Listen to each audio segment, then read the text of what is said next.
लोग लगे हुए। तो आपको समझना पड़ेगा, अगर आने वाली लड़ाई से लड़ना है या आने वाली भुखमरी से आपको बचना है तो आपके अनाज को आपको संरक्षित रखना पड़ेगा, क्योंकि ये समाज आज बड़ी गंभीर स्थिति पे है, क्योंकि आज हमारा जो समाज है अंतिम स्टेज पे है और इस समाज को अंतिम स्टेज पे अब हमें पुनः मजबूत की ओर लेके आना है। इस समाज को पुनः मजबूत करना है। तो गांव गांव आपकी जो प्रसूति व्यवस्था थी, जिसे हम लोग मामा नाटे मामाराज कहते हैं, जिसे हम हमारी पारंपरिक ग्राम सभा कहते हैं, उस ग्राम सभा को आपको गांव गांव मजबूत करना पड़ेगा साथियों। और गांव गांव ग्राम सभा के माध्यम से गांव को मुखिया को मजबूत करना पड़ेगा, जिससे समाज का विकास होगा, जिससे समाज का सामाजिक निर्णय होगा, जिससे समाज का सामाजिक प्रचार होगा। क्योंकि ये समाज आज आखिरी स्टेज पे है और इस आखिरी स्टेज के समाज के जड़ को बचाना है, जंगल को बचाना है, जमीन को बचाना है, तो हमें पुनः हमारी पुरखों की पारंपरिक व्यवस्था की ओर लौटना पड़ेगा। और पुरखों की पारंपरिक व्यवस्था के माध्यम से हम हमारे जड़ को, जंगल को, जमीन को सुरक्षित रख सकते हैं। हम हमारे आने वाली पीढ़ी और आने वाली जनरेशन को हम लोग सुरक्षित रख सकते हैं। इस बात को आपको समझना पड़ेगा साथियों। ये लड़ाई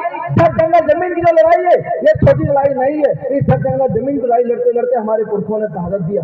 हमारे पुरखों ने कहा न जान देंगे न जमीन देंगे, अगर हमारी जमीन लेने आ गए तो वही जिंदा गाड़ देंगे। हमारे पुरखे लोग कहा करते थे। और आज बड़े दुर्भाग्य का विषय है, एक हिंदू अपने मंदिर को नहीं बेचता है, एक मुसलमान अपनी मस्जिद को नहीं बेचता है, पर एक आदिवासी है, एक गौर कबीला का व्यक्ति है, अपने जड़ जंगल जमीन को खुलेआम पर गज के नोट पर बेच दे रहा है। ये बड़े दुर्भाग्य का विषय इस समाज के अंदर है। जैसे आपने सुना होगा कि गोंडवाना के शासनकाल में सोने के सिक्के चले, पर आज दिख रहे हैं कि आपको सोने के सिक्के। हमने आरबीआई पे आरटीआई लगाया और आरटीआई लगाकर हमने पूछा कि 1 रुपए का जो स्टैंडर्ड मानक है वो कितना होता है, तो आरबीआई का जवाब आता है कि आपके जो 1 रुपये का वैल्यू है 0.770 मिलीग्राम सोना होता है।